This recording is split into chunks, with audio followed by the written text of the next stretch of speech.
Hi, this is Dawn Marie Solis with Neuro Awesome Life and Neuro Awesome Life Conversations, and I am here with Dr. Robin Harwick, who is the head of an amazing school that is fully online. It spans 8 countries, starts off in the 11 to 12-year-old age and goes through graduation. And the way she was just telling it to me is however long that takes, which warmed my heart because we all learn and progress at different speeds. I got to know Robin a little bit in a conversation we had, it might be as much as a month ago. Yeah. And I'm really excited to just dig in and understand more about you and the school and the philosophy. You've been going now for almost exactly 3 years, right? Yeah, we're in our 3rd school year. Mm-hmm. That's amazing. How did you end up starting a school? All right. So good question. It is not something that I had thought, gee, I really want to start a school. I'm a research scientist and educator, and I've done a lot of direct service with youth and families as well. And, my goal with my doctorate was to do educational research, to work in public schools and really help give accurate information, tools, resources on how to support students from all different learning styles and needs. And I also work within the child welfare system. And again, there I really saw the intersection of special education and child welfare and how the students had so much complexity to what they needed and just were not getting it within the schools. Of course, we also see disproportionality when we look at special education referrals, when we look at behavioral referrals and all of those things. And so trying to change the system from within, so to speak, and doing that for a long time and not seeing improvement for kiddos with different learning styles and needs. And one of my mentors, Dr. Cinda Johnson, said years ago, well, we've known for 30 years how to help children so that they can, successfully graduate and have great post-secondary outcomes. We just don't do it. And now, 10, 15 years later, it's the same story. So now we're talking 40 years or 45 years, and kids just aren't getting what they need within traditional school. I did a lot of different kinds of education with my own kids, from charter schools, public schools, had my daughter in ESL so that even though she wasn't a native Spanish speaker, so that she could get some enrichment at the school, which wasn't able to serve her. I have done homeschooling, unschooling, dual enrollment with my kids, all kinds of things to make sure their educational needs were met. And so fast forward, I pulled my son from public school back in 2017, and we started doing unschooling, homeschooling, and all of these things. I had an opportunity to work for a school that said that they were democratic, and conversations with the director around what that meant to me to make sure we were in alignment. And went to work for that school, and within a couple of weeks I realized this is not a democratic school. This is very authoritarian. This is outdated instruction, outdated approach to behavior, all of these things. And I stuck it out though, because my son was having a pretty good experience at the school and he was there too. And then the pandemic hit and we went online, and my son says, I'm dropping out. School is not what they said that they were. And now they wanted the students to wear uniforms while they were in their homes online. And it was, yeah. And they wanted the teachers to do it too. And I said, I am not wearing a uniform in my own house. I won't wear my pajamas, but I'm not wearing a uniform to teach in my own house. Yeah, I mean, clothed. Okay, good. We're, it's not a nudist school, so clothed is good. But seriously, that's yeah. I'm not a uniform person anyways. That kind of sameness just goes very sideways for me. Yeah, at home, Yes, so that Why? was my reaction too. And, we'll talk more in the conversation, I'm sure, about body autonomy and whether a school is for education or compliance, right? So this, you could see the long arm of compliance wanted to reach within the student's home and say, even though you're home now, we're still in control of you, right? We don't want you eating while you're at your computer in your home. We want you to wear a uniform while you're in your own home. So, just making very clear that the student is still not in control of their own life, which is completely opposite of a democratic school, right? So once my son dropped out, then I let my rant start coming out because when he was having a good experience, I didn't want to sour his experience with everything that I was seeing that I didn't feel okay with. And so this is the story as it goes. And the funny part is my son does not remember this. At the time, he was just turned 16. It was in the morning-ish for a teenager. He was making a quesadilla, and I started ranting about the school, and he very flippant was like, "I gotta just start your own school." And it was a teenage remark that he doesn't even remember making, but I was like, should I do that?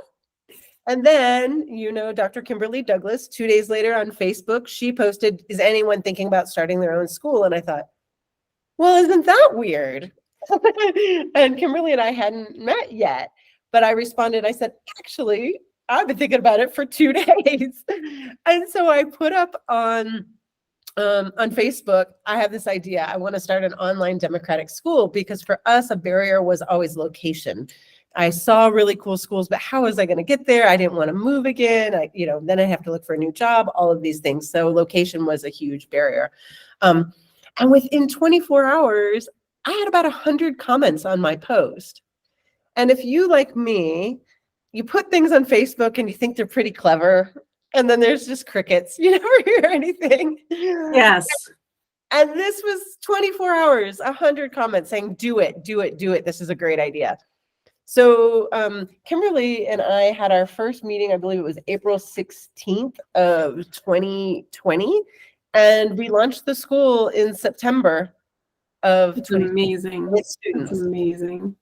Yeah, and for folks who are watching this, also on my YouTube channel is a conversation with Dr. Kimberly Douglas, who Robin is talking about. So if you want to scoot over there and find out who we're referencing, just a really amazing human being that was so much fun to talk to and get to know.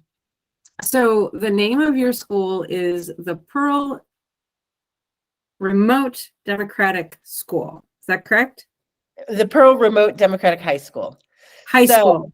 Okay. Yeah. I keep missing words. It's long, but it's purposeful. Now, we say that we're a high school, but now we've had students come to us that are in middle school and petition to come and join us.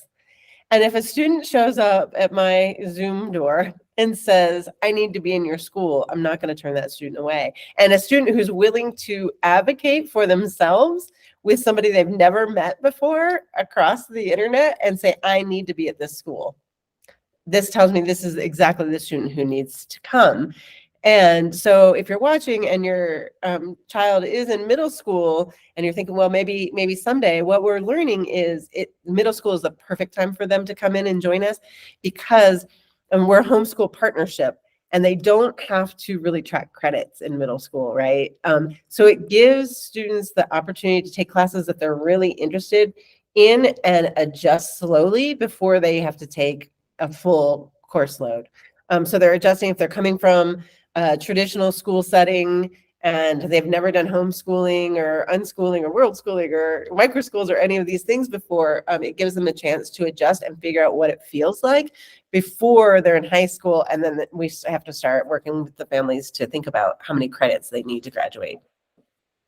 Oh, that's so cool. I would have been knocking on your door in the 6th grade. I would have been like, let me in, because between 5th and 6th grade was where, and I didn't know this, nobody knew this. What was starting to go sideways for me was that the standard way of teaching started failing me in like avalanche form. We didn't know I was dyslexic. We didn't know I was dyscalculic. And that 5th to 6th grade year where A specific type of memorization was starting to kick into gear, and some different concepts that became less easy for me to conceptualize without manipulatives. Dyslexia is a neurotype that 3D maps. And so math without something to like hold and move and arrange and all of that becomes more and more difficult for somebody like me, especially with dyscalculia involved. So yeah, it was just really failing me. And my only option was a different traditional school setting. It had smaller classrooms, which was good, and more pleasant people. I got very bullied in public school and not quite so bullied in private school, but I was a full scholarship kid. I was not, didn't feel like I belonged there, you know, that kind of thing. So I can see me as a young person just literally like begging, right? I would have been my 11-year-old self writing you letters. Please let me come.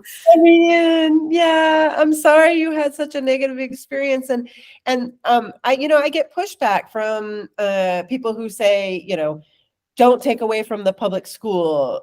You should be using your efforts, because people feel like they can tell you how you should use your efforts. Yeah. You should be using your efforts to fix the public school system.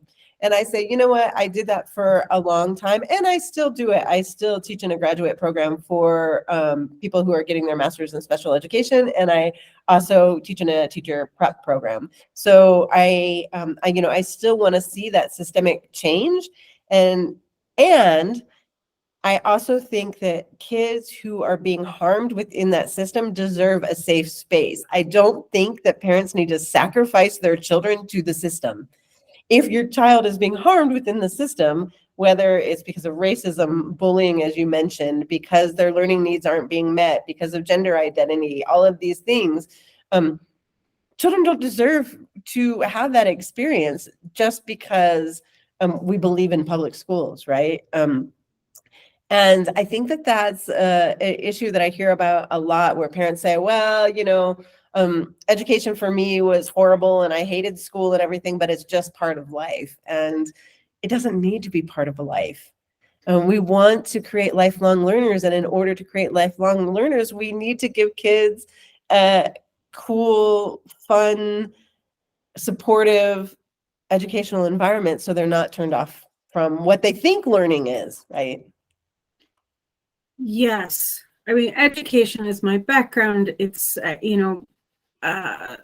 was the 10th grade when I was sitting in a classroom with a teacher that everybody hated. I mean, like really, really hated. But even not being a friendly and kind person, he still managed to like get kids to think and dig deep and learn how to communicate. And I thought that was the most brilliant thing I'd ever seen in my life. Yeah. And I wanted to do that thing because so much of what I saw that I felt was wrong in the world. I was introduced at an extremely young age to the ideas of racism and just a lot of the different things that go wrong in the world. And I'm like, well, we don't understand each other. People have to understand each other, and you can't understand each other if you don't understand yourself. And I'm like, okay, I will go be a teacher. That's the thing that I will do. And I found standardized education wholeheartedly rejecting of inspiring, independent, questioning, seeking individuals. Yes. Standardized education wants to make everyone the same. Go ahead. I would say my response to that is, of course, right? Because Kimberly and I talk about this all the time. This system is not broken because systems work exactly as they're designed to work. So exactly what you're saying. Standardized education is to create standardized humans. And if we want a world where innovation, creativity, exploration, thoughtfulness, all of those things are happening, then we can't have a standardized rote curriculum that everybody learns. But the systems that are in place currently, including the educational system, is designed to uphold white supremacy and capitalism, right? I mean, that's by design. And, you know, when teachers are saying in droves that they want to leave, that they feel completely unsupported, that they don't like their students, all of these kind of things, you can see that this high teacher turnover, all of these things are working for the system. Otherwise, there would be funding to change the dynamic. And, you know, that's in the United States in particular, when people say, well, we can't fund smaller class sizes, we can't fund more schools, we can't fund teacher pay. It's ridiculous. There's money to fund bank bailouts and, you know, wars. So, so if we wanted a different educational system, we could have it, right? But yeah, but we say, oh no, we can't afford it. It's too expensive. Yeah, right this second.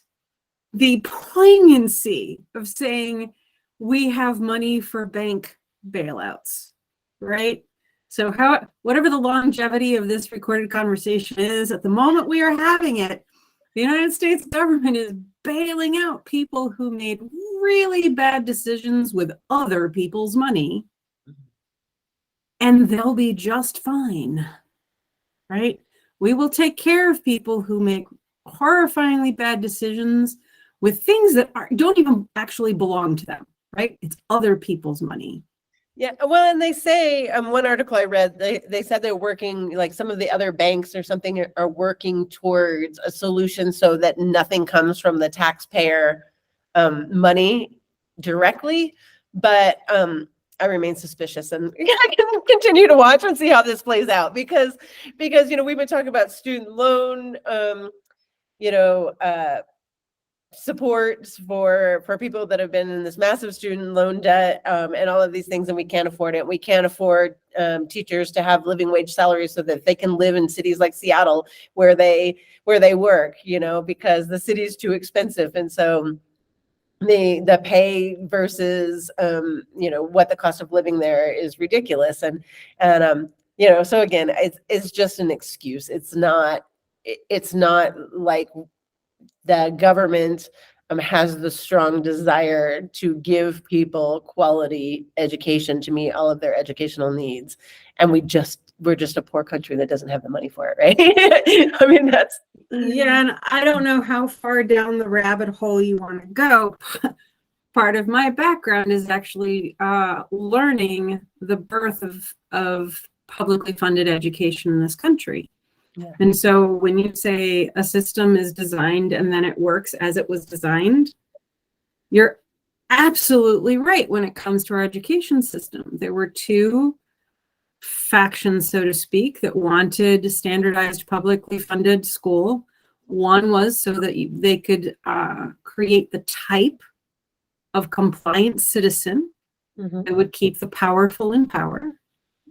And one was wanting workers that would have enough knowledge to be good workers, but not enough knowledge or inspiration to start their own business. And if anyone doubts what I'm saying, the paperwork is there. You can go read the lobbying documents and the news of the time and what the conversations were. Our education system was put into place so that people would be kept in their place. Period. Absolutely. And so that's what we do different. And this is one of the things that I talk about around democratic education, right? How do we prepare students to be in a democracy if they never have the opportunity to practice democracy as children? And then at 18, they're given permission to vote. But they've never had an opportunity to practice democracy. And this goes in exactly what you were saying about the goal wasn't really to create informed, competent citizens that would participate in democracy in a meaningful way, right? And you mentioned in your comment, it was about upholding the position of power for the people that already have it. So when we're thinking about what we do at the Pearl Remote Democratic School is kids have a say in everything that affects them. So when we started the school in September of 2020, we had no rules. And so, because we didn't write them for the kids, this was a conversation we were going to have when we had students in our virtual classrooms. And we were going to start having that conversation with them. And at first they said, "Are you kidding? We want no rules. None. Like, I said, okay, so we're anarchists. Cool. Let's see. No rules. Everything goes at the Pearl. Let's see how it goes. Within the first term, I don't remember exactly when it happened, there were, students wouldn't be logging in. And remember, this is like middle of the pandemic, or heavy, no, I shouldn't say the middle because it's going on forever. But the pandemic was very active at that time. And if somebody didn't log in, all the students were really distracted. Where's Dawn? Where's Dawn Marie? Like, anybody heard her? Like, what's happening? And so they said, we need a rule. I said, we do? We need a rule? And they said, yes. So rule number 1 at the Pearl was, if you're not coming to class, you need to, in the Discord server with the kids, send a message, text one of the other students, send an email to the director, let somebody know you're okay. And that is how I knew that what we created was so beautiful. Because the very first rule was about, we care for each other. Please let us know you're okay. That makes me so happy. That makes me so happy. It wasn't everybody has to log in, right? It was, we care about you. Let us know you're okay. That's amazing. Yeah, that warms me up in some really powerful ways. So this idea of a democratic school, I can imagine that there are going to be a number of people who are working hard to guess at what you mean. You've said that, the kids have a say in everything. Can you give it a little bit more definition, please? Yeah, so what we are not, that does not mean that we're Democrats. I'm going to have to pause for just a second. I'm sorry. I locked my child out by accident. My adult child. I locked the door from the inside, so his key didn't work. I just clarified that in case you don't cut that part. Adult child, not a toddler. So I was saying, one of the things that we get, a lot of people will comment on our social media, and they think that when they hear democracy, they think Democrat. So we're talking about democracy, right? And the philosophy of democracy and the way that it works. When I say that students have a say in everything that involves them, we co-create the curriculum with the students. We decide about midterm of every term. We decide what classes are going to be offered the next term.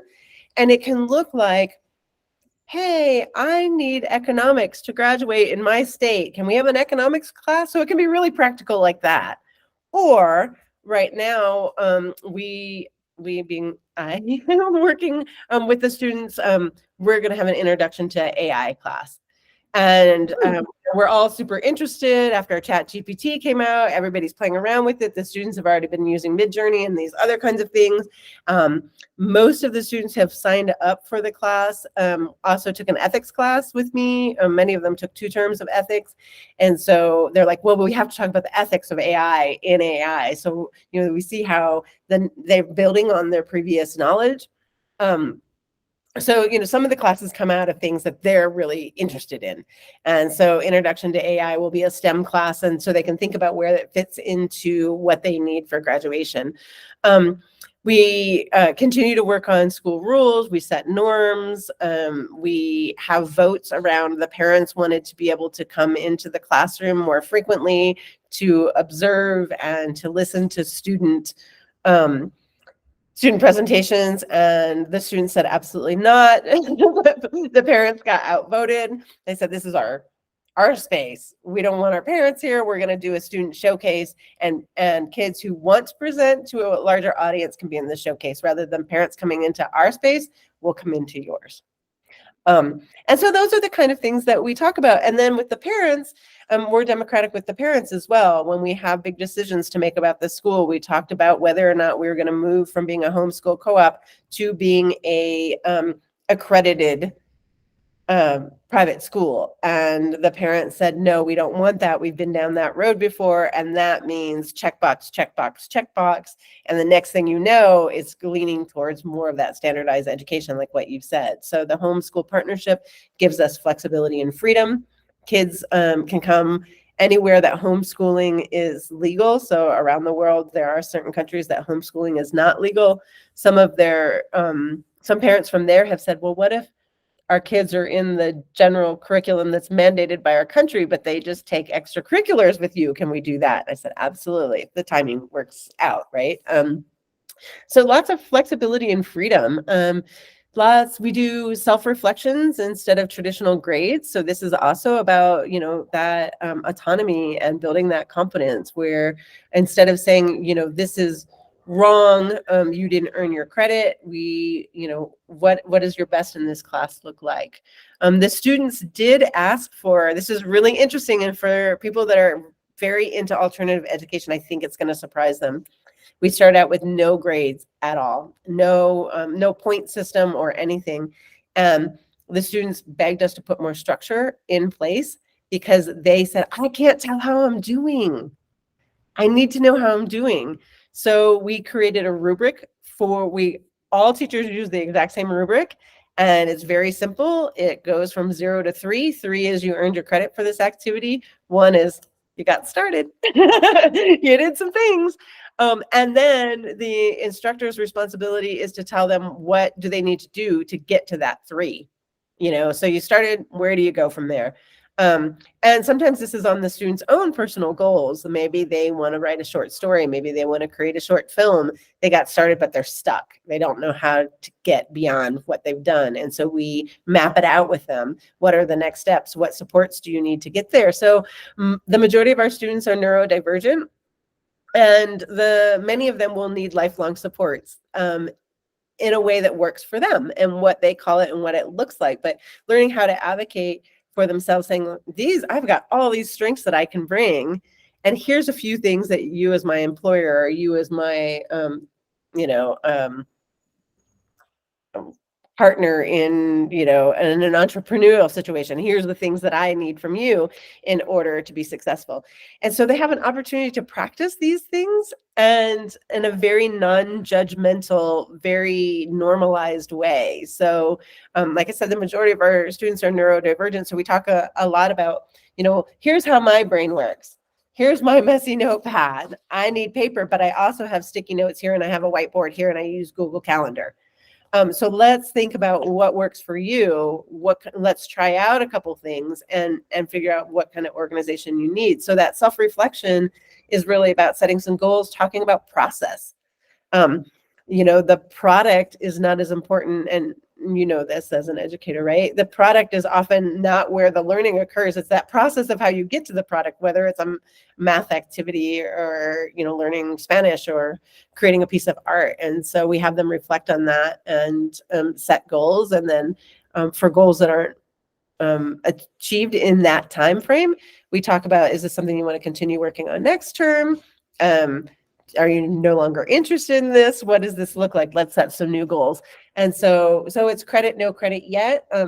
And so if there's pieces that they just get completely overwhelmed, we have kids who are also, medically fragile, or kids who have mental health needs, and they say, I need to, take a break for a little bit, and then work on this a bit later. So then we map out with them, what does it look like to finish that term to earn your credit? That's so wonderful. The individualized approach is something that I've been advocating for even while I was still in high school.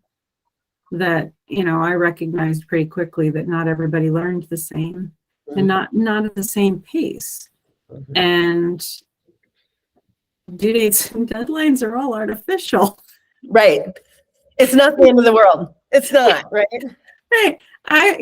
I am neurodivergent, and one of the ways that that comes out in me is that if a thing doesn't make sense, I'm very disincentivized to cooperate and participate. Yeah. And a lot of school didn't make sense to me.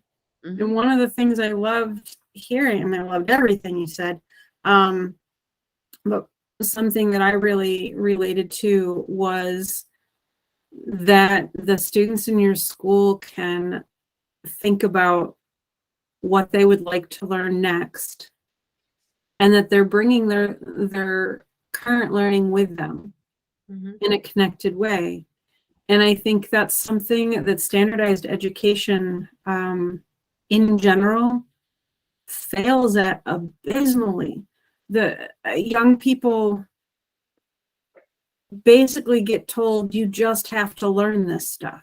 Mm-hmm. And the question of when will I use this in my life is often rebuffed as not relevant. Right. It's going to be on the test, therefore you need to learn it. And that is often not a space where actual learning,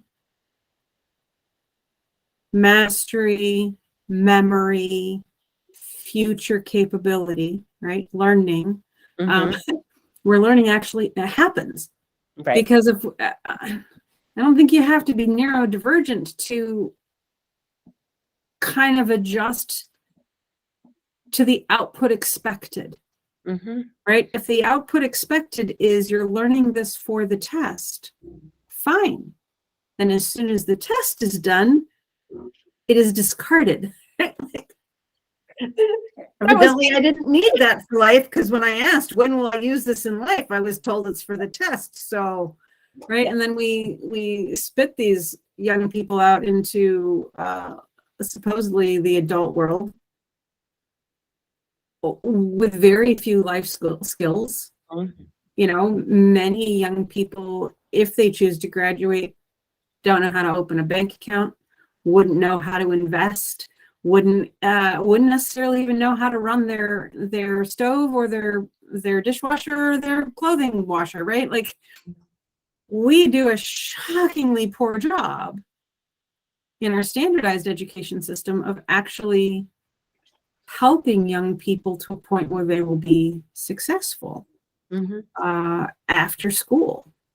And it's interesting, their statistics suggest that valedictorians are some of the least likely to succeed in life, right? They were really good at school. Yeah. But school doesn't exist outside of school, right? Like, they can do school really well, but we didn't give them the opportunity to learn what else they could do. And it sounds like your school does. I think about this a lot because I want to make sure that I'm preparing kids not just on how to survive capitalism, right? Because I have hopes that the capitalist society won't be around forever. And so there's a piece of what you're saying where many schools say that they're trying to prepare kids to survive in capitalism, and they don't say it like that, but in the real world, right, that we live in today.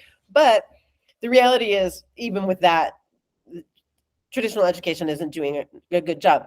But if we go beyond that, we think, wait a second,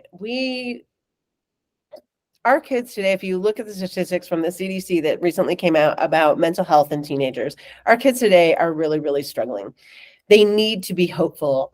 So our school, I didn't mention, it's called The Pearl because it was Dr. Art Pearl who really inspired me. He was the person who taught me about democratic education, and he and Dr. Tony Knight have a book called The Democratic Classroom Theory to Inform Practice, and it is the foundation of our school. And we reread that book. We try to reread it once a year as a staff so that we can stay rooted to the foundation and thinking about long-term, when I'm not so busy with the school, writing a text of what is a democratic education in the 21st century, because this text was written in 1999 and it's still very, very poignant. But there's parts like, Art couldn't have predicted the pandemic. He couldn't, he probably wouldn't have loved the idea about being online, but he really wanted to keep super current. So he would have adjusted and adapted. Okay, this is this thing now, right? When we think about the work of Dr. Pearl and I, hope is a theme throughout there. Part of education is to instill hope. And so when kids, I'm hearing this on TikTok a lot, kids, people are saying, oh, my kids are just so apathetic. They just don't even want to learn anymore. If our youth are apathetic, we need to stop and look at the society that they're living in, because that is not about them and something wrong with them. It's about what we as adults have created and how these kids are trying to survive within this. So we think about a problem-solving curriculum. We think about what are the concerns that our kiddos have right now, and how can we start thinking about solutions? And this is why I was saying more than just surviving capitalism, because it takes a lot of creativity. It takes a lot of inspiration, lots of communication, collaboration, all those things that everybody says is so important in schools, in order for kids to think about something different than what they're being told is their determined future, right? With climate crisis and economic collapse and all of these kind of things. We want them to see something different so they can help create it with us, and not be in a position where those of us Gen X are saying, well, sorry, things didn't work out the way we wish they were. Here you go. This is what you all have to deal with now. Yeah,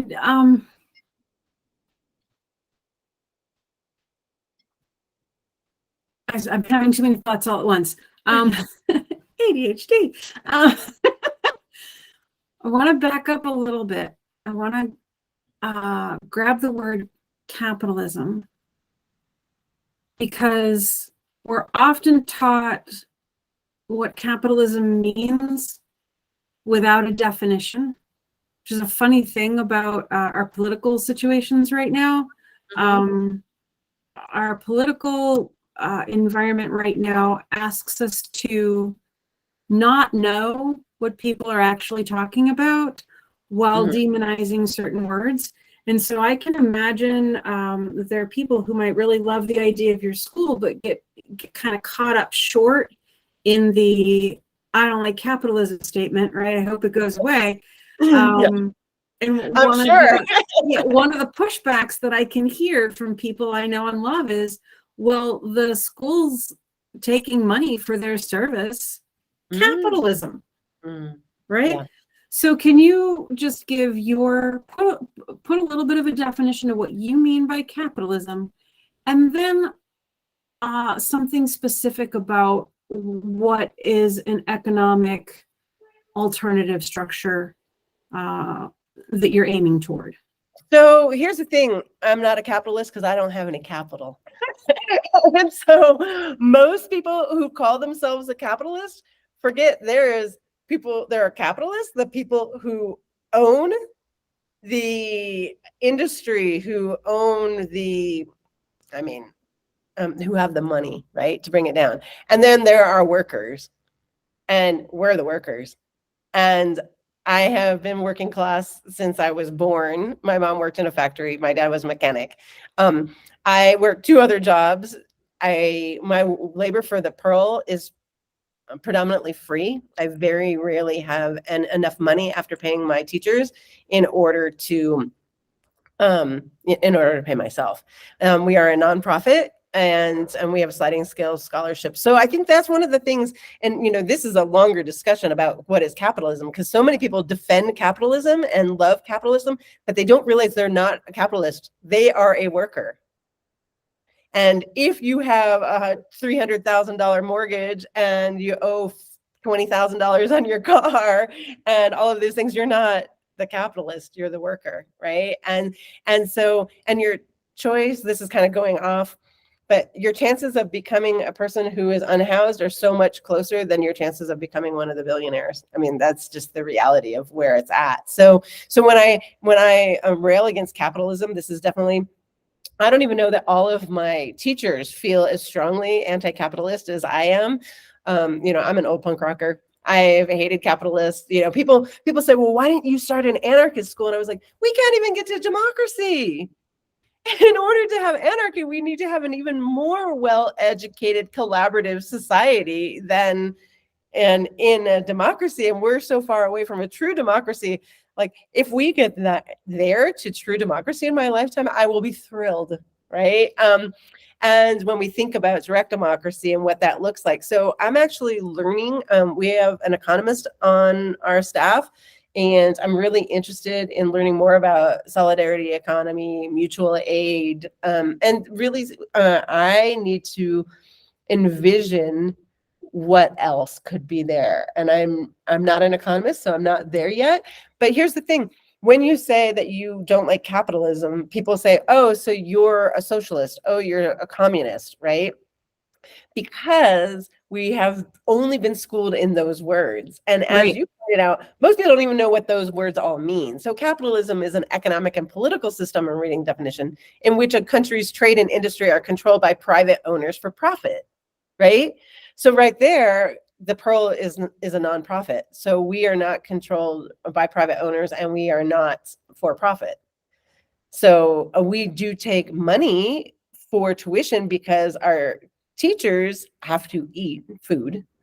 We have to pay for Zoom. We have to pay for, Google Suite and all of the things that we need to do the work that we do. Right. In our current society, money is the way we trade. Right. Exactly.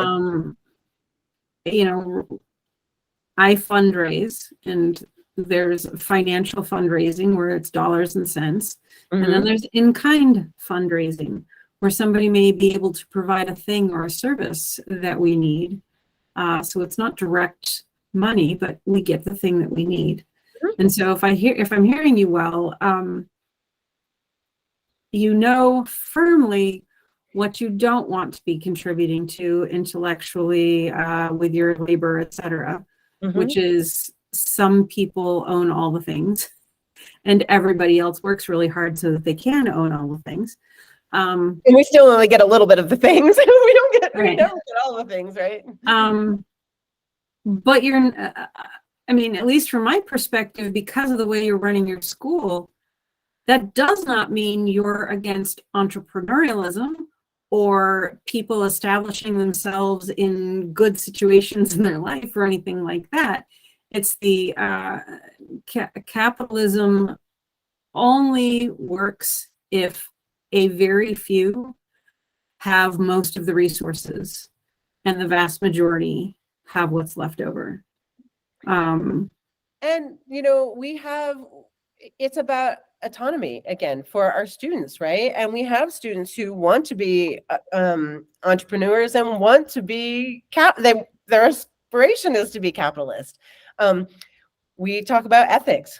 We talk about ethical consumerism. We talk about ethics in the environment. And we talk about, in fact, one of our student showcases last night was super interesting because one of our students did a project on the history of money and like the actual physical money. And he looked at art in money in different countries. And he looked at the water consumption of what it took to produce the coins and what it took to produce the dollar bills in different countries. Fascinating, right? So he's looking as an artist and saying what kind of materials are used in this paper, and what does it look like, and who's chosen for the different images, and then also what's the environmental impact, not of even the distribution of money, but of creating those things themselves. I was like, that is such a fascinating question. He's like, yeah, I was thinking about it because of one of the science classes I'm taking. So there you see how it's integrated, right? And how he's thinking about things in a very deep way that he wouldn't have had time to think about if he was in a traditional school.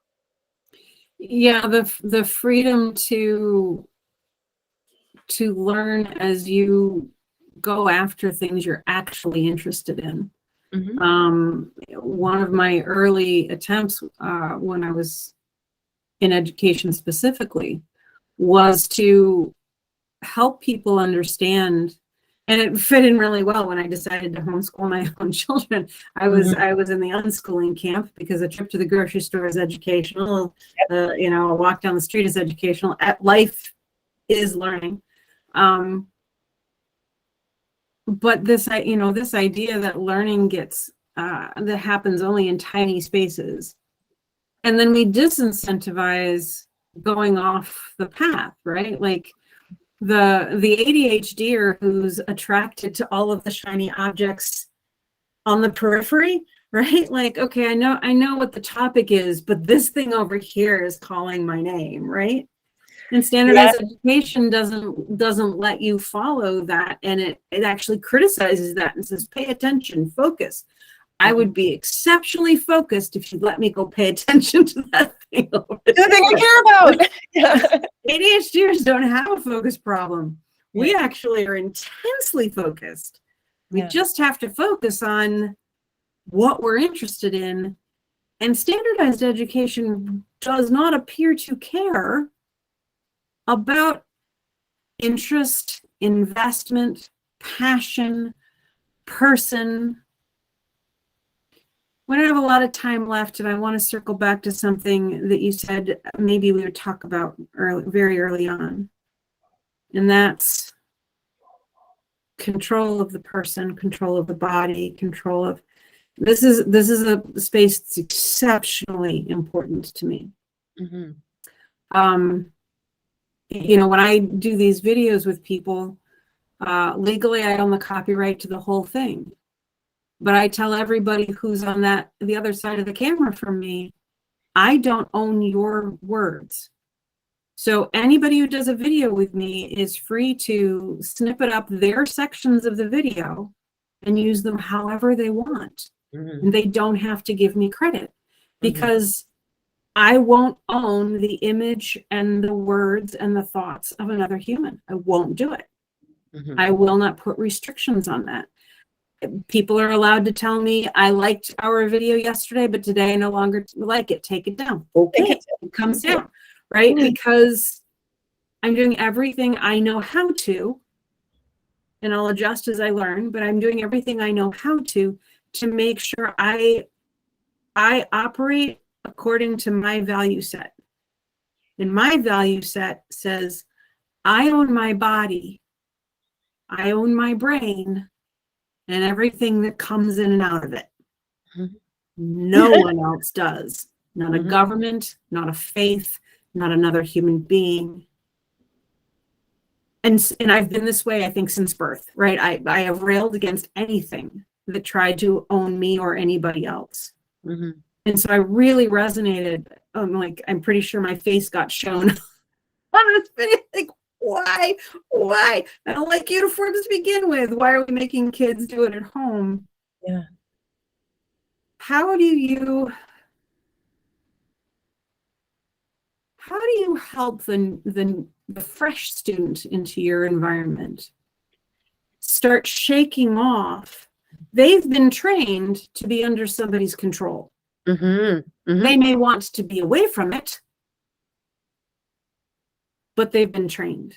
How do you help them shake that off and start to feel comfortable really being able to fully own their personhood? Yeah. Great question. So I call it the deschooling process. So for kids that have been in that really structured authoritarian environment, first of all, they have to know they're safe. That's number one. And we give them time to check us out. And I tell all the teachers on a regular basis, many of our children come to us because of their negative school experiences, and they have been traumatized. And they have had adults say, you can trust me. I'm here to help you. I just want what's best for you. And those things were not true. And so saying those things to a child who's been traumatized doesn't make them true. We need to show up. We need to show up. We need to show up. We need to show up. We need to show up. And we need to behave in a way that makes the children feel safe, right? And that takes time. And so I tell the parents, when the kiddos come in, things are going to look slow. If you're used to getting a whole bunch of worksheets and all of this kind of stuff, all of this movement activity, and like you identified, so much of it's just like, for why are we doing this to this kid? But there's all this activity, so that you might not see a lot of that. Oftentimes when kids come into the pro, they're pretty quiet. They're hanging back. They're watching what's happening. They're checking out whether or not they're safe.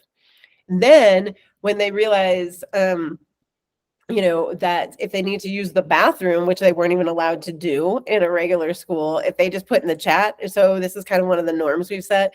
If you're going to step away from the computer, then just put in the chat, I'll be right back. Because otherwise, many of our students choose to have their cameras off. This is also about body autonomy. They're going through puberty. Many don't want to be on screen as their bodies are changing, right? Especially this close, right? Like, you just like your big face is in there, and you can you're getting facial hair, acne, and all of these things. And then the other thing is our kiddos with ADHD, they want to be able to move, which they weren't allowed to do in school before. So if they feel more comfortable dribbling a basketball, and it helps them focus, and they don't have everybody else on Zoom looking at them while they're dribbling their ball, or playing with their dog, or sometimes the dogs do come on screen. That's more comfortable than other things, or fidgeting or drawing or whatever they need to help attend, which we know from the science around ADHD how movement helps with attention. So they can do that. Students with autism who have behaviors that that help them feel comfortable, but they don't want everybody to watch them, with the behaviors that help them feel comfortable. So those are the kind of things where they get to be like, oh, I can pee when I need to pee. I can eat. I'm going to turn my camera off because I've got a big sandwich I'm putting in my mouth right now. You don't have to wait until the end of class. If your body says I need to eat. If your body says I need to drink. If your body says I need to go to the bathroom, do that. If your body says move, please move. And I share with the students, I have sciatica now from sitting so much. So now I have a standing desk and I'm moving around, and we talk about my dog moves around all day. I see her move to different spots. She's my life coach, right? And, oh, you've been sitting for too long, get up, do something else. I'm normal. It's all normalized, Marie. This is what's different. Instead of saying like, the whole idea about students with special needs, I say, we all have special needs. I can't eat gluten. That's my special need. I can't, one of the many. We all have these things, and it's normal, right? It's normal to have different things and different meat, because you have a different brain, you have a different body. And so we normalize it. We help them feel safe. We give them option. I would personally like to have the camera on more because I like to see their faces. I've been outvoted. I say, this isn't what I want. You outvoted me. So communicate with me. Let me know you're there. Sometimes we play with avatars and stuff like that kind of thing, right? Because again, this goes to life skills. If we say, and adults say, that we care about healthy lifestyles and general well-being, but we tell kids they can't pee, why didn't you pee? This is what I hear from the kids all the time. Oh, it's so nice to be able to go to the bathroom. Because at my old school, we had 3-minute passing time. And in that 3-minute passing time, the bathrooms were full. And then I get to the next class and I ask to use the bathroom. And the teacher says, well, you just had passing time. Why didn't you use it then? And the teachers know these are schools of, one of our kiddos came from a school of 4,000 teenagers. Oh my gosh. 4,000 in Texas, 4,000 kids in a school. And you can imagine trying to get into the bathroom during the 3-minute passing time. I don't know, maybe they had 4 because it was such a big school, but still very little time to actually use the bathroom. I'm literally having like a panic attack right now. Yeah, I think every day. Yeah. No. My school was 2000 when I was going to high school, and that was overwhelming and a nightmare. And it's not, I know we're almost out of time, but it's not normal, right? From an evolutionary perspective, it's not normal to have 2,000 or 4,000 teenagers in one spot at one time. That would never happen in a normal environment, because this is the beauty of the multi-age classrooms, beauty of, in traditional societies, we would have intergenerational activities. You would never say like, all 16-year-olds go here, go into this building, all 4,000 teenagers in this area go to this building at this time together. That's just not, it's not normal, and it limits knowledge too. Oh, can we talk again and again and again and again? I have so many things I want to talk with you about. This has been so much fun. I hope people are inspired to check out your school and maybe enroll their kids. We're going to make sure that there are links so that people know how to reach out to you. But thank you. Thank you for taking this time and for sharing all of your thoughts. You're welcome. And thank you for having me. And you mentioned various types of donations. So we take donations for our scholarship fund, of course, but we also appreciate in-kind services. So if people hear this and resonate and want to help, our intention is to scale very slowly and never get too large, because our community is what matters. The community at the Pearl is just beautiful, and it can't stay this way if it gets too big. But, you know, if somebody's listening and say, "Ooh, I can help with fundraising or marketing or, you know, any kind, I just want to be involved," please reach out as well. Excellent. All right. We'll make sure that all the links are there. People reach out. This has been amazing. Thank you so much, Robin, and we will talk again. Thank you. Take care.